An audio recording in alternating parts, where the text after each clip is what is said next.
So, how does it feel when you play Roll Up to Win with Tim Hortons? Buy a hot or cold beverage using the Tim's app and find out. Roll in the app for a chance to win prizes ranging from free coffee and donuts to a Universal Orlando resort vacation or a sweet car. Oh, don't forget the TV. And this year, every roll is a shot at a $1,000 daily giveaway drawing for two $500 prizes. Roll up to win and get treated by Tim's. No purchase necessary. Account registration required. 50 U.S. and D.C. 18 plus entered by 4/2/23. See rules at rolluptowin.com for free entry and full details. Void in Florida and where prohibited. Welcome to the Behind the Bits podcast. Your host, Scott Curtis, wants to learn everything he can about stand-up comedy and take you along for the ride. Scott and his guests talk serious about comedy in every episode. Behind the Bits will uncover knowledge from different perspectives on subjects such as writing and performing stand-up comedy, as well as booking shows and the comedy life. If you're thinking about becoming a stand-up comic, already in the comic game, or a comedy nerd, Behind the Bits is the show for you. Now, let's get Behind the Bits.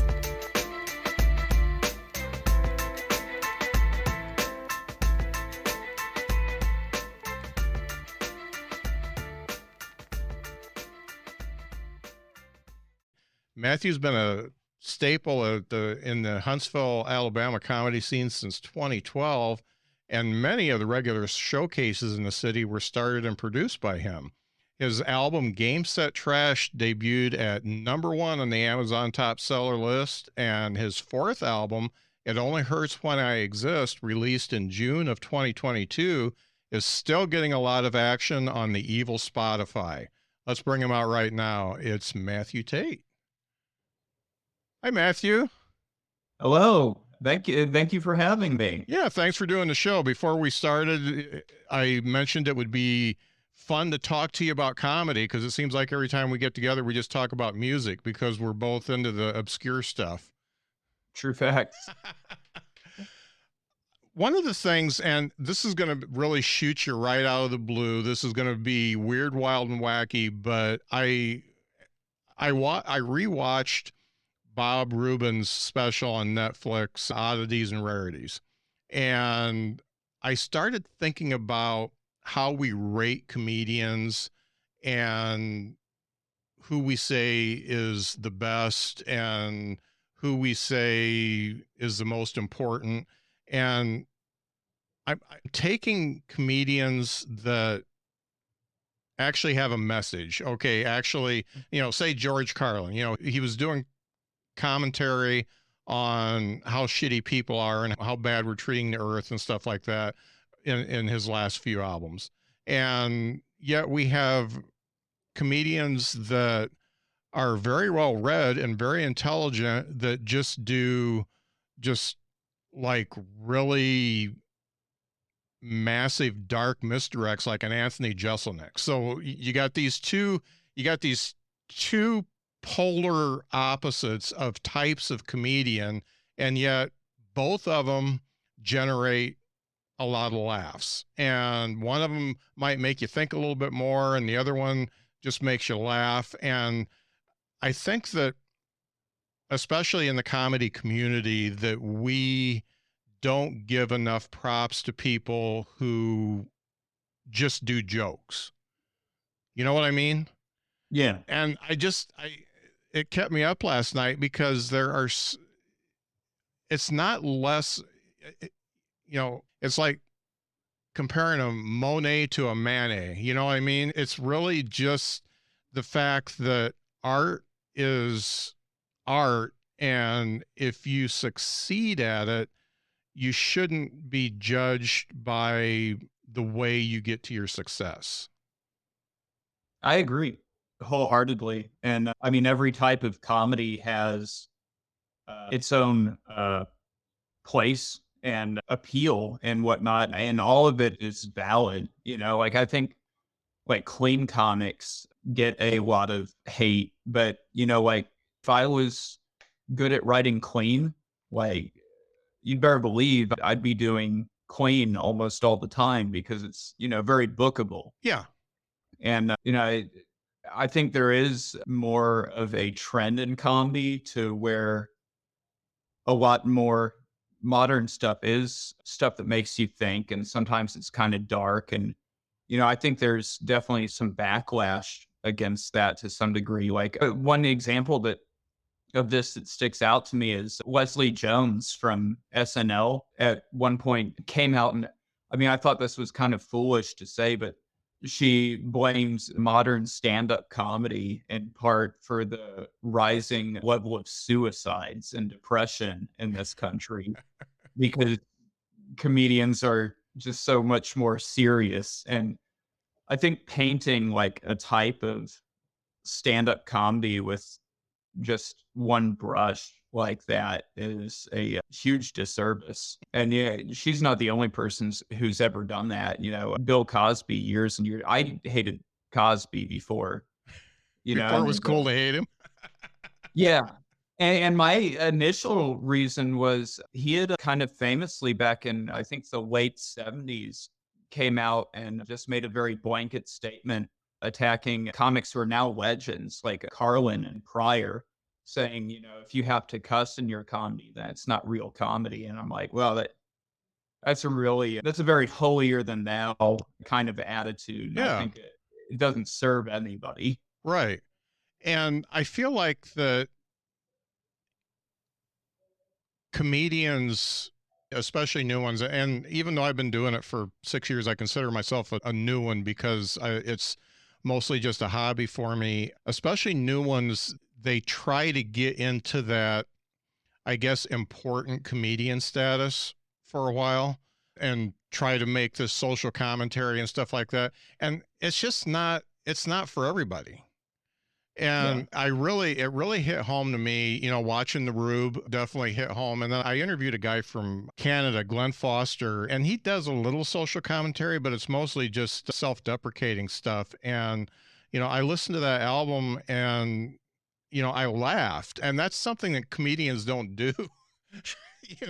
We're like, the best you get from a comedian is usually, oh yeah, you got that one, because we just know. And because of that, I'm thinking, it's okay to be just a regular comic doing jokes, and it doesn't matter who it reaches as long as those people laugh, and it's okay. So Carrot Top is fine. We may not want to be Carrot Top, but you know what? He's serving a purpose. People are laughing. Yeah. As long as you're, not Jeff Dunham, I think you're all right,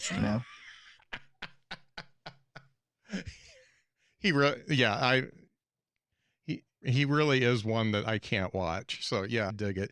So, okay. Glad we got that out of the way because it's just been bugging me since I went to bed last night, and the old Rube brought it out in me. Cause his special doesn't touch on anything that is, mind blowing or anything like that, but the non sequiturs and stuff that he puts together and the rants just are art. There's no two ways about it. It's absolute art.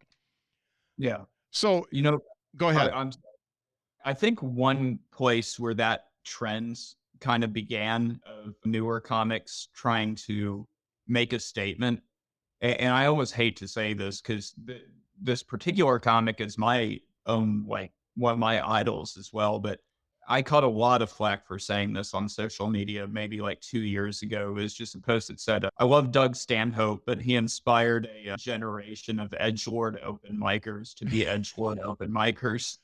He really did. He should be him and nobody else should be him. I agree. Yeah, it's already been done. The mold has already been set. You can break it and you don't have to try that. If you try to be Doug Stanhope, you're never going to be anything better than a diet Doug Stanhope. Right. Yeah. Yeah. Because he's the real thing. Yeah. I 100% agree. And you see it, you see it everywhere you go. People idolize him because he's, the alt comic. He's the fringe guy, and that's where they want to go. And it may not necessarily work for him. Yeah. So I wanted to talk about your progression because I came to know you basically when my son moved here. I started looking at, when I came to visit, I started looking at open mics and stuff like that and did a couple of those. but I came to know you through that. And your comedy has always been pretty much what I would expect to hear from you if we're just sitting around talking. So what you are on stage is pretty much, they always say it's a kind of a bigger version of a part of you.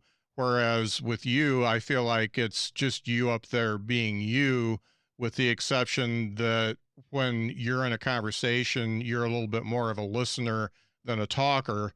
And I wanted to know, when you started, was that how you started, or did you progress into that, and how did you get to where you are now? When I started, aside from my first open mic where I did character work, Uh-huh. I think when I first started, my stuff was probably about 80% one-liners, and the rest was kind of, I guess, ranty stories. Usually it was gripes about being in the service industry at the time. And then I don't know that I even really figured out like who I was as a comic until even after I did my first album.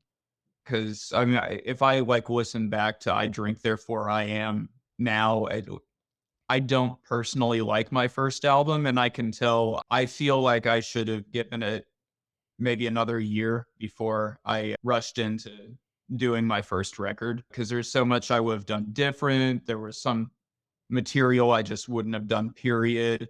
Yeah, I don't think I really, I guess, I don't think most comics really figure out who they are until after the 5-year mark. And of course, I think it's different on a case by case basis. But I'd say, like, law of averages, you're looking at like the 5-year mark. And then, year 7, I recorded Game Set Trash, which was kind of the, big runaway closest thing I've had to a hit album.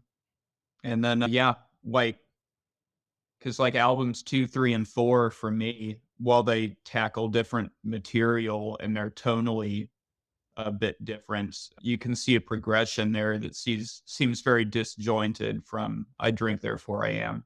What I see of you is that you talk a lot about the human condition, and you talk a lot about how people are fucked up and fucked up things have happened to you.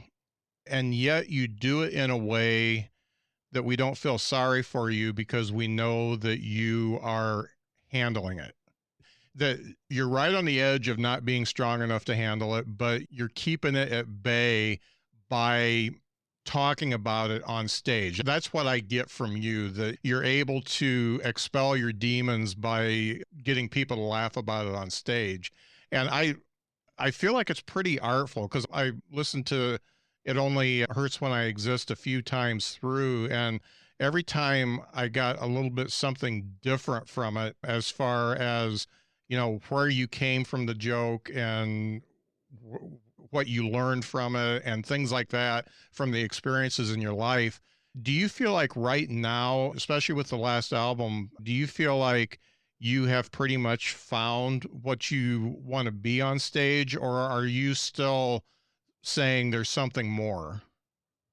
I think there's still something more. I think it's important to always, not just as a comic, but as a person, to grow, adapt, and change. None of us are the same people we were 10 years ago, So, yeah, I'm definitely excited to see what's next.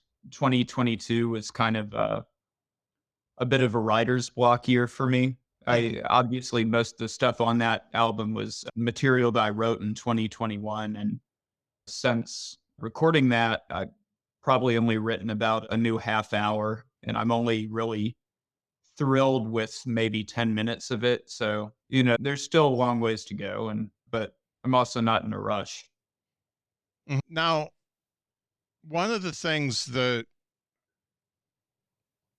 I'm assuming about the Huntsville scene is that a lot of what is happening now is happening because you started it. So thinking about when you first started, the open mics that were available and the showcases that were available, how has that changed from what you started, and I know you've walked away from some of it, stepped away from some of it so you could travel more and all that, but what did you do to elevate the scene and why?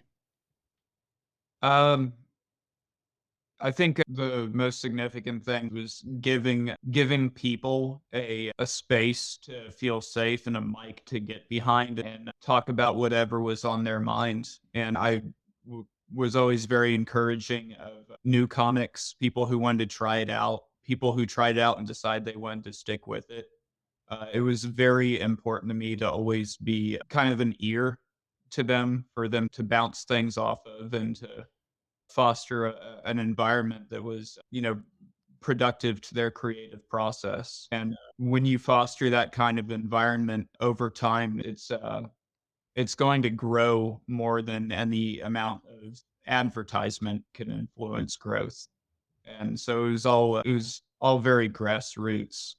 So, in thinking about the showcases and things you do and being able to, Huntsville's a great place because we're close enough to a lot of other places, Nashville, Atlanta, and, Birmingham, even Tuscaloosa, all, and there's comedians all over. It's basically one thing that is true 100% in comedy, no matter where you build it, if you build it, they'll come.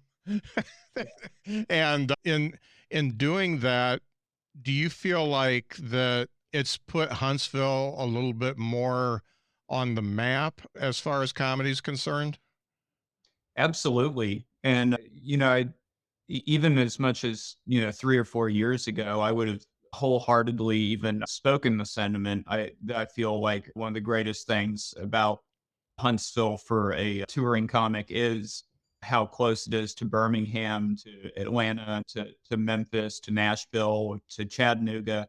You can be a road dog comic and, maybe do like a weekend in Birmingham and in your downtime come through like Huntsville and do like a Sunday, Monday, Tuesday show and then be in your next city. And what would normally be, dead air for you on that travel where you're just paying for a hotel room and hemorrhaging money. Instead, you're making money. And so that sentiment that one of Huntsville comedy's biggest strength is how close it is to other cities would be a very true statement, I think, 3 or 4 years ago. Now, I would say that probably Huntsville's biggest strength is how close it is to Huntsville. Yeah. Yeah, that's Um, very true. And the funny thing is, I've been to a lot of open mics in a lot of cities, but when you go to a Huntsville open mic, you get people that actually are prepared and that want to do stand up. They're not just dicking around with it. It's people who are, committed to it, and, like an Alex Z or Jonathan Silver, people that I've seen, they're using open mics like they're supposed to be used, because you can use an open mic just to do your greatest hits. And I've done it just so you can say them again, or because you don't feel like bringing anything new to the stage because you're going to get a lot of silence. So, I think that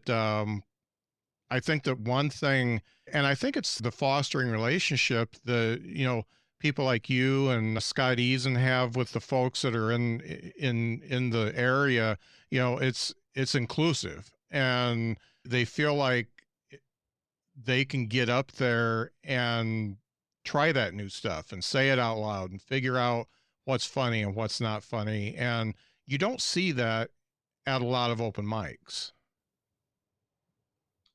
yeah, I mean, I think a large, maybe part of the reason for that is, and any of us who've been in the business for even a little bit of time know that comedians can be kind of neurotic. And I think there's definitely this culture of comics being afraid to see other comics succeed because they feel like we're all in competition with one another. But the truth of the matter is that couldn't be farther from the truth, And so, yeah, I think fostering one another's success and thriving is the most important thing. And that's why, ideally, I've always wanted Huntsville comedy to be a community first and foremost. By the way, I nearly wore that same shirt today. We could have been twinsies. Yeah. I looked at it and then I was like, that seems a little on the head. And I grabbed, this comedian's Power Hour shirt instead. But in hindsight, I should have it's just a lesson. Don't second guess yourself. Have you, since you've been doing it for as long as you have, especially here, because you're getting into traveling more now, but because you're producing so many shows, you spend a lot of time here. Have you run across anybody that was so good and yet nobody knew them and they either did well or they quit because it was too hard for them? Have you run into people like that? I know you saw my face when you started that question. Yeah, I've seen it entirely too many times over the years.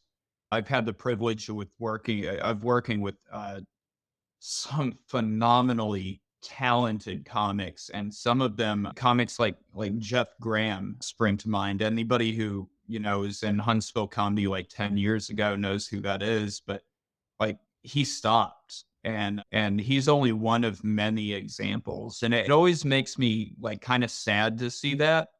Well, on one hand, I realize a lot of the times it's because they're living their life. They've got other things that have popped up that now take precedent, like family or professional careers. But man, Jeff was a beast, and he started, I think, just a few weeks before I did back in 2012. And he was that kind of guy who would show up with a new tight 5 or 10 like every other week, and it was always like doubling you over with laughter inducing. The guy was a master, and I don't even know that he knows that, but he was good.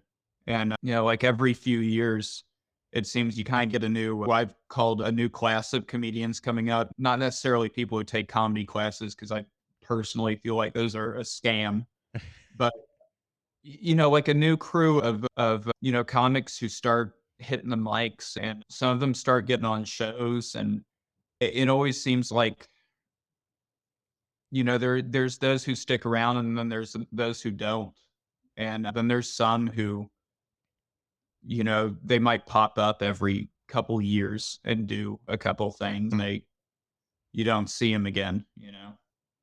Yeah, and I think it gets to a point, because I've hit that point myself, where it becomes hard.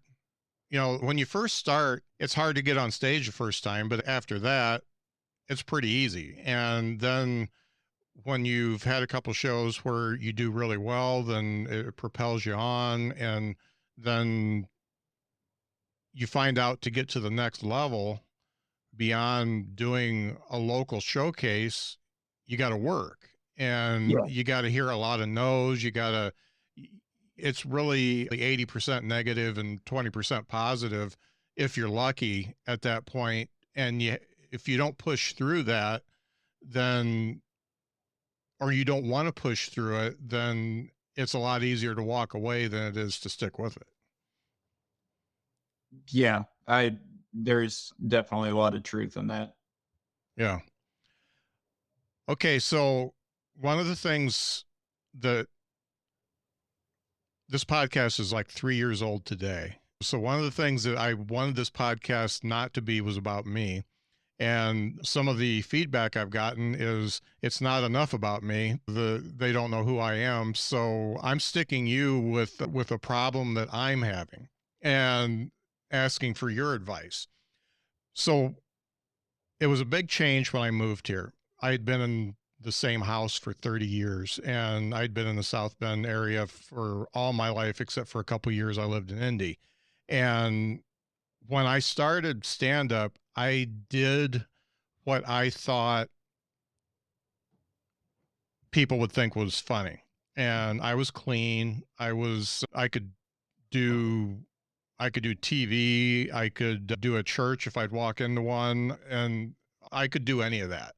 And after I got here, a lot of things happened. And one of the things I looked at was, I'm writing what I think people will laugh at.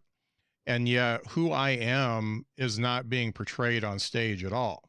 So I started writing other stuff that is a little bit more, I guess, angry, a little, I'm mad at my generation for leaving the country for your generation to pick up the pieces. And my generation is still blaming you for not staffing McDonald's properly and all that kind of stuff.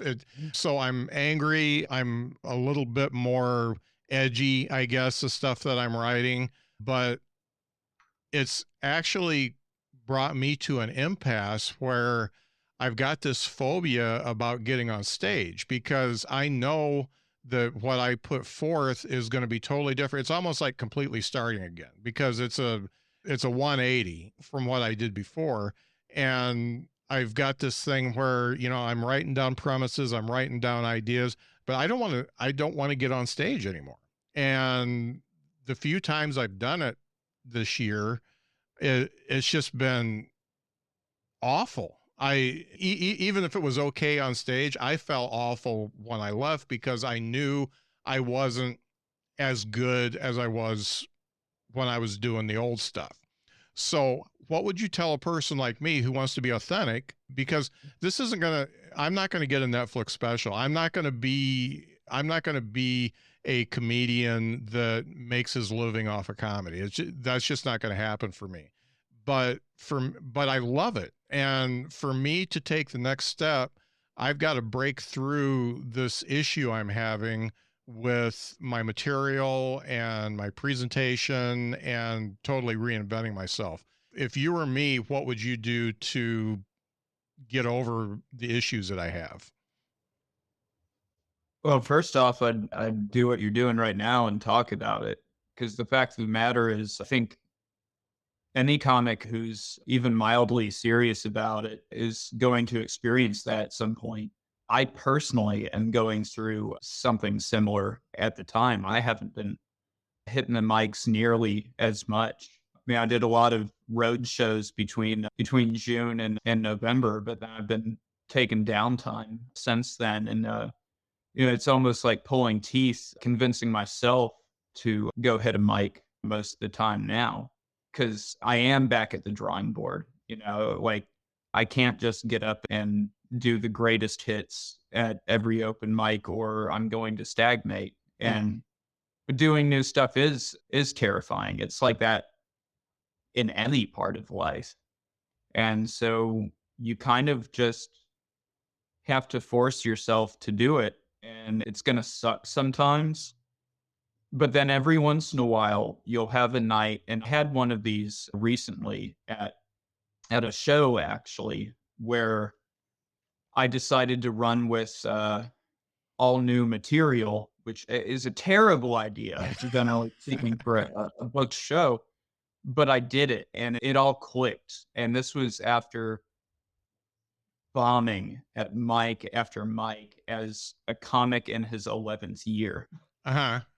And, I can't answer for you whether or not that amount of discomfort is worth it. But from what little I do know about you, I suspect that it might be. Yeah, it's funny because I've never experienced anything like this before. I've never been really that afraid of anything. And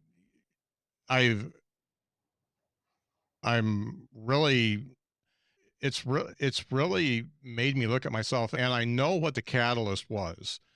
It was when I was interviewing Barry Katz, the infamous Barry Katz, and I told him I was a comedy hobbyist, and his response to that is, "What the fuck is a comedy hobbyist?" Says you're either a comedian or you're not a comedian.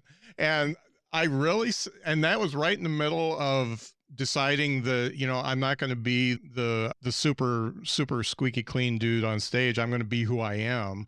And then it just, I don't know, I second guess myself so much, and I will be driving to a mic and I'll turn around and go home. And I'm 58 years old. I'm an adult. I should be able to go do 5 minutes and just not care, but not care that I'm not going to get a bunch of laughs because it's new stuff. Wait, do you want to make a pact live on air here that we're both going to hit more mics? Sure. If you want to do an accountability exercise with me, I will definitely join in with you. All righty. Personally, I've grown really fond of the Wednesday mic, the one at the bar at 805. Yeah. And they make a great old fashioned too. Oh yeah? Yeah. Yeah, I went there I guess it was about a week ago, and I don't really drink a whole lot anymore, but I've kind of been on a Scotch kick. And so I went to Scotch. Would you believe they don't have any Scotch there? That blew my damn mind. Yeah. You know? But yeah, I'm almost definitely going to that mic tomorrow night. I might go do the mic tonight. Don't know what you got going on tonight, but yeah, you might see me, and I'm definitely, for accountability's sake, I will say I will see you tomorrow for sure. Okay, cool. So, I will be there as soon as I get out of the day job. I usually walk out the door there about 9 o'clock. So okay, excellent. Well, I appreciate you listening to me, because it's been tough, and I've got a life. I'm okay as far as life's concerned, but when you've got that little hole in you that you're not fulfilling what you want to do, whether it's worthwhile to somebody else or not, it's worthwhile to me. And, I want to do it, but man, I've never had this before. And it's the weirdest feeling. It's probably kind of like the writer's block that you're going through, and it's hard to wrap your head around why you can't write, because if you could, you'd be writing. And the same thing with me. Why I'm writing, but why do I want to get on stage and perform it? yeah, and it's been permeating into every facet of my creative life recently. Because I don't just do stand-up comedy, although that's the main thing. I've been writing for about 30 years, whether it's, poetry, short stories, stage plays, music, and just for the most part, it hadn't been coming. But that last week of 2022, though, something just clicked. I went to the 805 mic with a brand new 10 minutes. And did it get all the laughs? No, absolutely not. It didn't. There was one thing that hit pretty hard, and one of the audience members actually asked me to repeat it, and that felt good. Yeah. But, the rest of it was kind of just it is kind of like starting over. And maybe that's how it should be. But, it's rediscovering you and what your process is, getting acquainted with a stage again. It's like seeing a friend you haven't seen in a long time. Yeah. It's going to be awkward at first, but yeah, you put through that. When it's time for an adventure on the open highway, one quick call to American Family Insurance gets you headed in the right direction. Our Travel Peace of Mind package is there if you encounter a bump in the road. From roadside assistance to rental car coverage, we have you covered. Find a local agent or get a quote at amfam.com. American Family Insurance. American Family Mutual Insurance Company, SI, and its operating company, 6000 American Parkway, Madison, Wisconsin. So, how does it feel when you play Roll Up to Win with Tim Hortons? Buy a hot or cold beverage using the Tim's app and find out. Roll in the app for a chance to win prizes ranging from free coffee and donuts to a Universal Orlando resort vacation or a sweet car. Oh, don't forget the TV. And this year, every roll is a shot at a $1,000 daily giveaway drawing for two $500 prizes. Roll up to win and get treated by Tim's. No purchase necessary. Account registration required. 50 U.S. and D.C. 18 plus entered by 4/2/23. See rules at rolluptowin.com for free entry and full details. Void in Florida and where prohibited. Yeah, my awkwards with all capital letters. That's just the way I am as a human being. So there you go. Well, you know how you boomers like all caps. Yep. And no punctuation. Well, thank you, and thank you for being my accountability partner. Hopefully, both of us will get through this with some material and get on stage, because it's really been bugging me, and I think talking about it like in podcast format kind of cements the fact that I need to act. And Yeah, now there's a public record. yeah. So I feel like I made it about me a little bit, but what the heck? It was all part of my plan. Yeah. So now we are at one of my favorite points of the show, the new thing, because I've only done it about 6 times, that has gotten more response than anything I've ever done in 3 years. It's the "Is This Anything" part, where we each bring a joke or a premise to the table, and we say it, give each other notes, and decide if it's something we want to act on or not. And since you're the guest, you get to decide who goes first, either you or I. I'm looking for a coin to flip. Hey, Google, give me a random number between 1 and 2.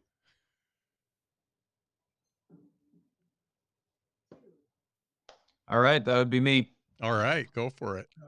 Okay, here we go.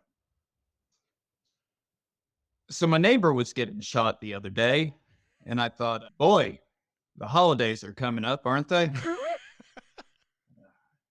We got a churchgoers in the audience tonight. Church couple. Yeah, myself. I'm not a big churchgoer. You know, I only go once a year. Just really because it makes my family happy. So every year around the holidays, go with my very Catholic church or family to their very Catholic church. And, like I said, I don't like going to church most of the time, throughout the year. And mostly it's because of all the lies, all the lies they tell you in church, especially the Catholic church, what they give you when you go to a Catholic church, right? Yeah, it's a reach around. But no, that's not what I'm talking about at all. I'm talking about that weird ceremony they have where they put an old white guy in front of a line of people, and he just goes down the line and gives each one of them a little sip of wine, or a whole bunch of wine if it's a little boy.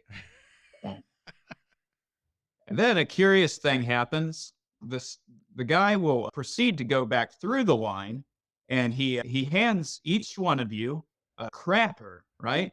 Hands you a cracker, and he says, Jesus said you should eat this because it's him, it's his body, and that raises a whole number of problematic thoughts that I wouldn't get into, because the whole body of Christ thing is a stand-up comic. It feels like it would be a little bit hack if I went too much into that, but I couldn't help but think when he was doing this, hold on, this is another one of those Catholic lies, because as a student of history, I happen to know that Jesus was not a cracker.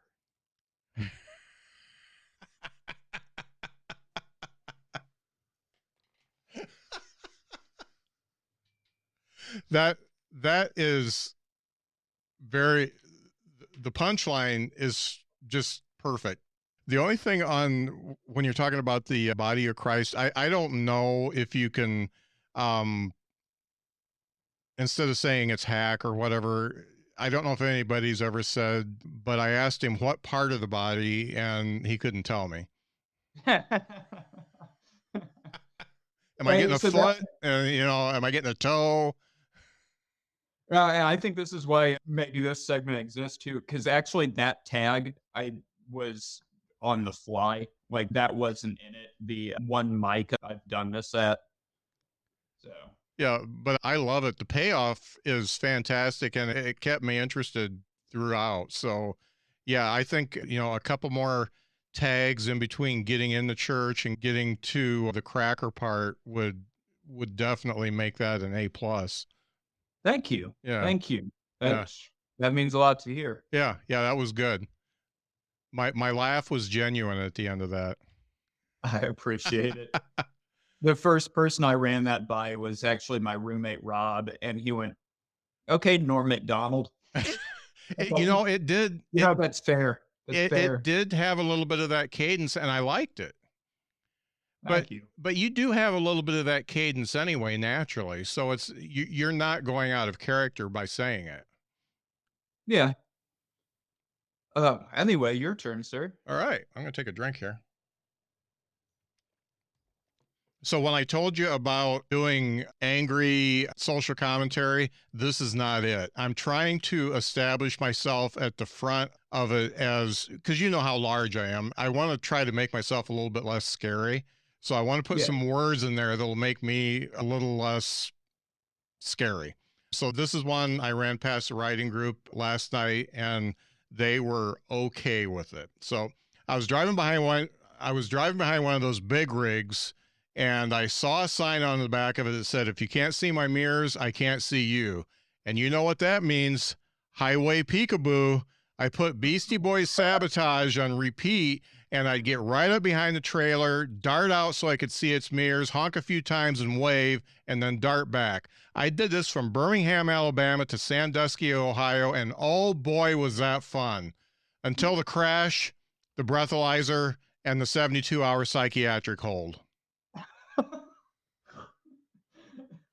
It's in the same way that maybe if my own bit was a little bit of McDonald, that felt a little bit Letterman, and I like it. So you should know that Letterman is like my idol. I was like an early adopter of Letterman when they did the morning show, and I was one of those that would stay up and watch it live every night. And everybody says that my delivery is a lot like him, and my mom, when she was alive, every time I'd start doing my thing before I was a comedian, she'd say, "Oh, you're just acting like that David Letterman again." And part of it, I mean, we grew up like probably 150 miles from each other. So we're both Indiana guys, and we've got the Midwest thing and all that. So, but I know part of it has just sucked into me because I watch him so much that I've got that it's a natural cadence for me now. But yeah, so do you think that's something that if I put in the front end, people wouldn't be as scared of me? I love it personally. Okay. I think that's really good. And yes, that is a really good bit to lead with. Because, and I mean, you're a smart guy, so you already know, like, the most important thing in a set is to get that first laugh and to immediately grab the audience's attention. That's why that joke I ran by you starts with, "So my neighbor was getting shot the other day." It's like, because everybody's going to stop what they were doing, turn around, look at the stage, and realize, what the hell? And then, all you have to do is keep dragging the carrot in front of them. Yeah, I like that as an opener. Yeah, and it's funny because I've been writing so much heavy stuff and some of it's only, I would say, medium heavy. It's just poking at boomers. But I needed something silly because I opened with a pay it forward at McDonald's thing that's a longer bit the last time I got on stage, and it didn't go well. I mean, parts of it went okay, but as a whole, it was not good. And I know the bit you're talking about, and that bit actually has all the makings for a really good closer. yeah, I think the reason why is because I'm starting my set angry, and I don't think that somebody like me can start my set angry. I have to start lighter, and I have to ease into it. Let them get used to me. Let them dip their toes in, and then all of a sudden, I whack them with the fact that I'm the most liberal boomer that you've ever seen, and I hate my generation. So, cracker. There we go. So Tom Hand actually once kind of said almost verbatim the same thing you just said to me. Ah. And he's also, a very big, imposing seeming man who has a resting scowl. But yeah, I mean, I don't think it's to the same degree. I don't think don't take this offensively. I don't think you're as intimidating as Tom, but Yes. it's a high order. Yeah. I would like to be less intimidating all the time. So. Well, great. I think we both got something we can work on, and I'm going to bring mine Wednesday. So Okay. if you bring yours, I'll bring mine. I'll show you yours. You show me mine. Sounds good. It'll be just like third grade. Or Catholic Church. Yeah, yeah. Well, I tell you what, I've got nothing but the most respect for you. First of all, how welcoming you were when I came to town. And even though I've been scarce, it's certainly not because of you. It's all my own internal stuff. And, everybody I've met so far in the Huntsville scene has really taken a beat from you, I think, in that they're welcoming, they introduce themselves. I had a guy just contact me out of the blue that was on a show, and I can't think of his name right now, but the fact that this community, this comedy community, is such that we feel comfortable enough that we can just reach out to people and start a dialogue, which is not like that everywhere. And I appreciate what you've done to make this scene where it's at. Thank you. That means a lot to hear, especially as I've stepped back a lot from producing stuff in the scene. Like, I only ran 19 shows last year, and I only ran an open mic for the first half of last year. So Right. that actually does mean a lot to hear. I appreciate it. Yeah. And it's kind of more of a go-giver mentality that, you gave for so long that it's become part of the DNA, and other people are carrying that forward. So you don't have to. You can do your own cry thing. on set, man. Come on, man. That's one of the things that I like about this, is because I get to say what I get to say what inspires me. And you did, even before I moved here. As I was watching the scene, I'm like, damn, this guy hustles. And, whatever goes on in our personal lives or whatever happens, the fact that you kept pushing on really made me feel like I wanted to be here in a comedy sense, not just moving down here. It made me want to be here because of the scene. Wow. Thank you. And frankly, it's good to have you as part of the scene. Yeah, thank you. So if folks want to find you on the socials or find your albums on the evil Spotify, where can they go? So on social media, Facebook, I'm Matthew Tate. Instagram, I'm TGI Matthew. On Twitter, I'm at Twitter is an evil dying medium.